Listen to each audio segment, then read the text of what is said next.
Next হচ্ছে B2, বোরনের configuration 1s2 2s2 2p1। 1s এর যেহেতু 2 আছে তাহলে ওর বন্ডিংয়েও দুটো হবে, অ্যান্টি বন্ডিংয়েও দুটো হবে, ফলে এটার জন্য কোনো বন্ড অর্ডার আমরা পাবো না। কারণ দেখেছি আগেরটাতে যে যখন আমরা 1s আঁকছিলাম তখন 1s এর বন্ডিং অ্যান্টি বন্ডিং দুটোই ভর্তি ছিল, তাই 1sটাকে এবার অ্যাভয়েড করব। আঁকলে আঁকা যাবে, কোনো অসুবিধা নেই, কিন্তু ওটার আর কোনো প্রয়োজন নেই। এবার এইটাকে আমরা বলবো 2s, এটা কার অ্যাটমিক অরবিটাল? একটা বোরনের।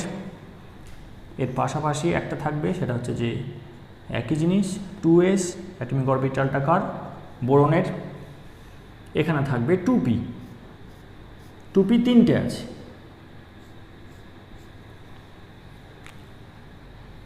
এইভাবে আঁকলে একটা ভুল হতে পারে, সেটা হচ্ছে যে এটা তো এনার্জির অ্যাক্সিস,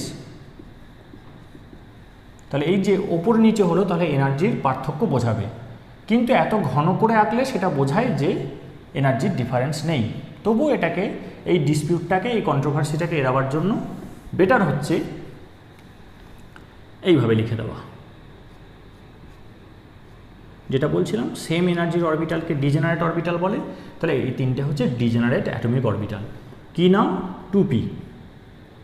অ্যাটমিক অরবিটাল এখানে লেখাই আছে, আর লিখছি না, এখানেও হবে। এটা হচ্ছে 2p। 1s এর ব্যাপারটা তলায় মিটে গেছে, ওটা যতগুলো বন্ডিংয়ে ঢুকবে ততগুলোই অ্যান্টি বন্ডিংয়ে ঢুকবে, ফলে ওর জন্য কোনো বন্ড অর্ডারে কন্ট্রিবিউশন আমরা পাবো না। তাহলে এখানে 2s2 আছে আর 2p1 আছে, 2s2 আছে, 2p1 আছে।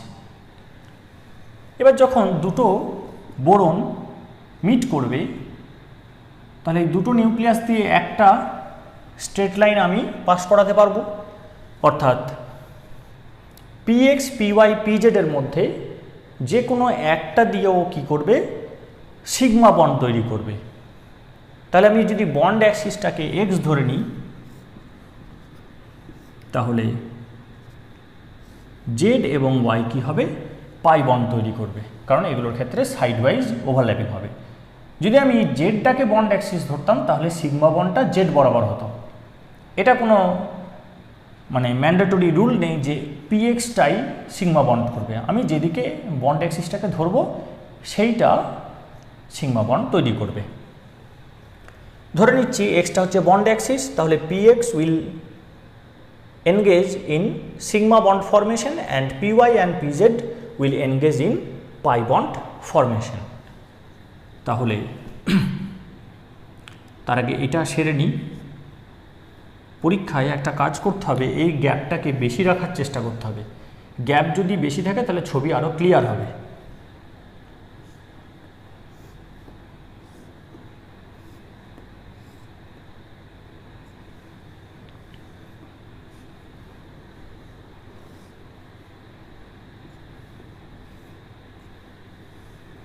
যতটা নামবে ততটাই ওঠাতে হবে। একটু ভুল হলো, মোটামুটি ঠিক আছে। এবার সিগমা আর পাই এই দুটো বন্ডের মধ্যে কোনটা বেশি ওভারল্যাপিং হয়? সিগমাটা হচ্ছে হেড অন ওভারল্যাপিং, তাহলে এখানে যা ওভারল্যাপিং হবে এখানে ওভারল্যাপিং কিন্তু কম হবে। এখানে যে ছবি দেখানো হলো তাতে কিন্তু ওভারল্যাপ হয়নি, তাহলে এটাকে আরও কাছে আনতে হবে। কাছে যখন আসবে একদম গায়ে গায়ে,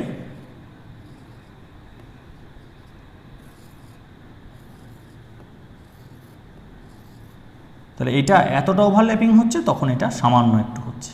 তাহলে এক্সটেন্ট অফ ওভারল্যাপিং সিগমা মাছ গ্রেটার দ্যান পাই। যত ওভারল্যাপ হবে তত সুপারপজিশনটা আরও ইম্পর্টেন্স পাবে। অর্থাৎ যখন ফেজে মিট করবে তখন যে ইন্টারফারেন্সটা তৈরি হচ্ছে কনস্ট্রাকটিভ ইন্টারফারেন্স, সেটার এক্সটেন্ট আরও বেশি হবে। আবার যখন ডিস্ট্রাকটিভ ইন্টারফারেন্স হচ্ছে তখন সেটারও এক্সটেন্টটা বেশি হবে। অর্থাৎ সিগমার ক্ষেত্রে দুটোরই ইন্টেন্সিটিটা বেশি। সিগমার ক্ষেত্রে যেহেতু ওভারল্যাপিং বেশি, ওর যেটা বন্ডিং মলিকুলার অরবিটাল তৈরি করছে সিগমা 2px, সেটা অনেক বেশি এফেক্টিভ হবে, ফলে এটা অনেকটা স্টেবল হবে। এটা সিগমা 2px। এটাই আমি সিগমা 2pz লিখতাম যদি আমি বন্ড অ্যাক্সিসটাকে জেড ধরতাম। আর যখন এটা আউট অফ ফেজে মিট করবে তখন ডিস্ট্রাকটিভ ইন্টারফারেন্স হয়ে তৈরি করবে অ্যান্টি বন্ডিং, এটারও এনার্জিটা খুব বেশি হবে। এটা খুব বেশি স্টেবল হবে, এটা খুব বেশি আনস্টেবল হবে। তাহলে এটা হবে সিগমা স্টার 2px।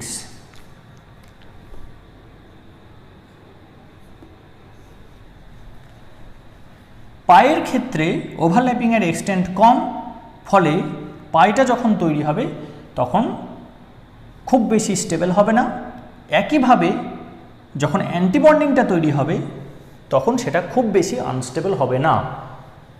যেহেতু ওভারল্যাপিংটাই হচ্ছে সুপারপজিশন, তাহলে ওভারল্যাপ যদি কম হয় তাহলে কনস্ট্রাকটিভটাও কম হবে, ডিস্ট্রাকটিভটাও কম হবে।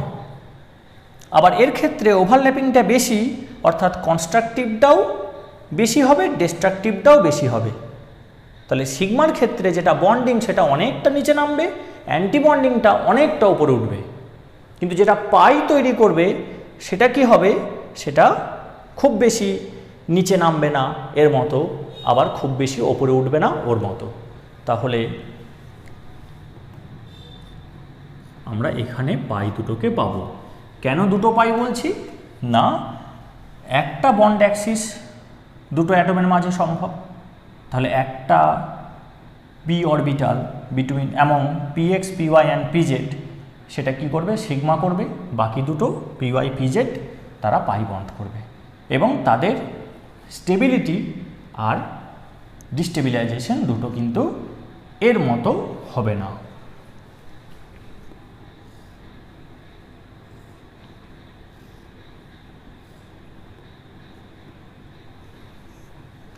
ঠিক আছে, নাম কি হবে, এর নাম হবে পাই 2py পাই 2pz, এটার নাম হবে পাই স্টার 2py পাই স্টার 2pz। তাহলে দুটো আমরা পেলাম ডিজেনারেট মলিকিউলার অরবিটাল, একই শক্তি এরও তাই, কারণ শুধু অ্যাক্সিসটা ডিফারেন্ট, আর কোনো কিছু ডিফারেন্স নেই। এবার পাই বন্ডের ক্ষেত্রে অ্যান্টিবন্ডিং এবং বন্ডিংটা কেমন দেখতে হয় সেটা আমরা করিনি, সেটা একটু এই প্রসঙ্গে করে নিই।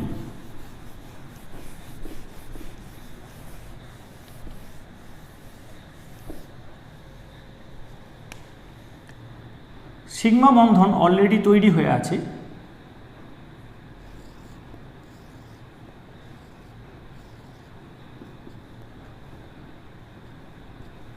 এবার পাই বন্ড হবে। এটা সিগমা বন্ড, এটা অলরেডি তৈরি হয়ে আছে, এটা আমরা দেখিয়েছি। পাই বন্ড যখন হবে তখন দুটো পি অরবিটাল তাদের সাইড ওয়াইজ ওভারল্যাপিং হবে। এবার এটা প্লাস দিয়েছি মানে আমি আগের দিন বলেছিলাম যে এটা কিন্তু কোনোভাবেই আধান নয়, এটা phase of the wave function. দুটো একই সাইনে আছে, অর্থাৎ এরা ফেজে মিট করছে। ফেজে মিট করলে কনস্ট্রাকটিভ ইন্টারফারেন্স হবে, সেক্ষেত্রে আমরা যে পাই বন্ডটা পাবো সেটা এরকম দেখতে হবে।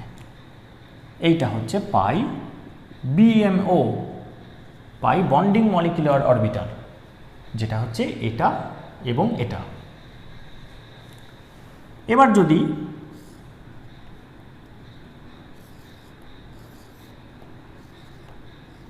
এরা আউট অফ ফেজে মিট করে তখন কি হবে, তখন ডিস্ট্রাকটিভ ইন্টারফারেন্স হয়ে জিনিসটা নষ্ট হয়ে যাবে।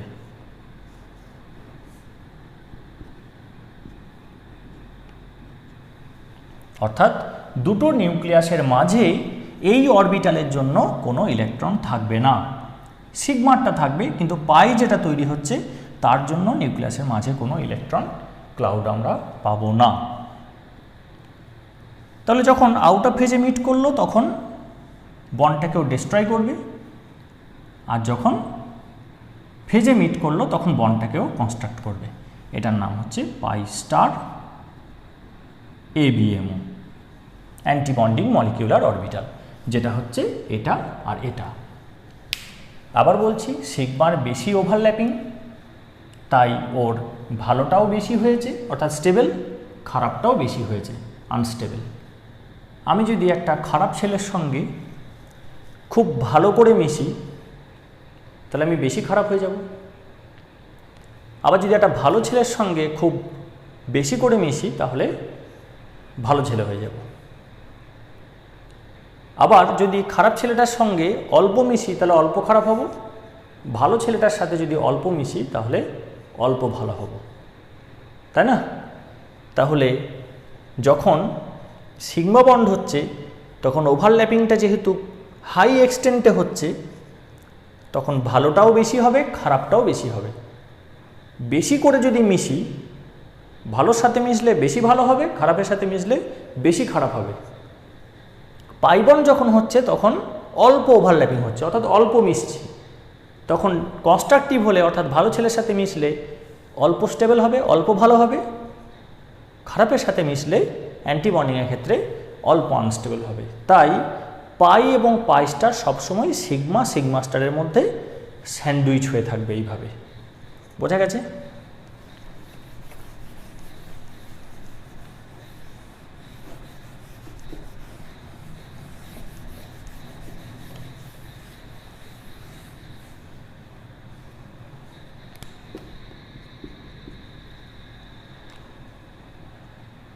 তাহলে ইলেকট্রনটা কাউন্ট করে নেওয়া যাক। আমরা 1s এর ছবি আঁকিনি তাই 1sকে ধরবো না, 2s টু 2p1 অর্থাৎ 3 আর 3 6 দুটো আছে যেহেতু। তাহলে এখানে এমও তৈরি হলো, নামগুলো লিখে দিই, এটা সিগমা 2s, এটা সিগমা স্টার 2s, এটা সিগমা 2p, এগুলো তো নাম লেখা হয়ে গেছে। 6টা তাহলে কি হবে? 1 2 3 4 5 6। বোঝা গেছে? আমরা B2-র কটা পেয়ার দেখতে পাচ্ছি? 3টে পেয়ার, তার মধ্যে একটা অ্যান্টিবন্ডিংয়ে, বাকিটা বন্ডিংয়ে। তাহলে বন্ড অর্ডার যেভাবে বের করা উচিত সেভাবে আমরা বের করব, কিন্তু আনপেয়ার্ড ইলেকট্রন একটাও দেখতে পাচ্ছি না। আনপেয়ার্ড ইলেকট্রন যদি না থাকে তাহলে B2 কি হবে? ডায়াম্যাগনেটিক হবে। কিন্তু এক্সপেরিমেন্ট করে দেখা যাচ্ছে যে it is not diamagnetic, rather B2 is paramagnetic. তাহলে এটা একটা সমস্যা হলো। আবার প্যারাম্যাগনেটিক শুধু নয়, এই যখন আনপেয়ার্ড ইলেকট্রন কটা আছে বের করা হচ্ছে তখন দেখা যাচ্ছে দুটো আনপেয়ার্ড ইলেকট্রন আছে। তাহলে এরপর চেষ্টা করা হলো C2, এটা কিন্তু এক্সপেরিমেন্টাল রেজাল্ট, এটা থিওরিটিক্যাল প্রেডিকশন যেটা মিলছে না এক্সপেরিমেন্টের সাথে।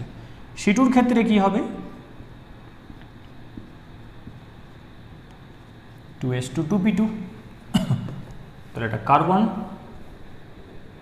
এটা কার্বন, তাহলে 2p2 এরকম হবে। টোটাল ইলেকট্রন কত হলো? শুধু আমরা এই দিকটা দেখব, ভ্যালেন্স সেলটাকে এঁকেছি, পেনাল্টিমেট সেলটাকে আঁকিনি। তাহলে 2 আর 2 4, একটার জন্য দুটো আছে, তাহলে 4 আর 4 8, তাহলে 1 2 3 4 5 6। এইবারে হুন্ডের মাল্টিপ্লিসিটি রুলটা কাজে লাগবে। 6 হলো 7 এখানে আসবে, 8 কিন্তু এখানে পেয়ারিং হবে না।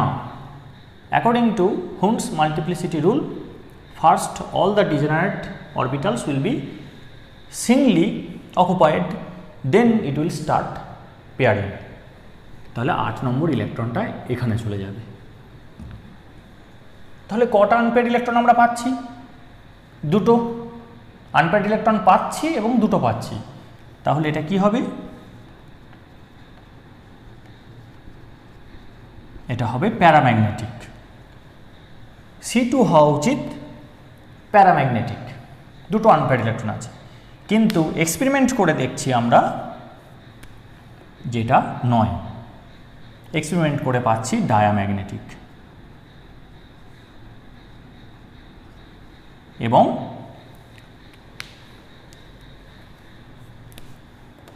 এটা আমরা দেখছি যে দুটো আনপেয়ার্ড ইলেকট্রন থাকা উচিত, কিন্তু সেটা মিলছে না।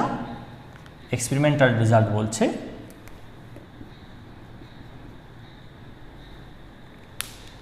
ডায়া হওয়া উচিত। তাহলে পুরো উল্টো হয়ে গেল। B2-র MOT বলছে ডায়াম্যাগনেটিক হওয়া উচিত, কিন্তু হয়ে যাচ্ছে আসলে প্যারাম্যাগনেটিক। C2-র ক্ষেত্রে MOT বলছে প্যারাম্যাগনেটিক, কিন্তু এক্সপেরিমেন্ট বলছে ডায়াম্যাগনেটিক।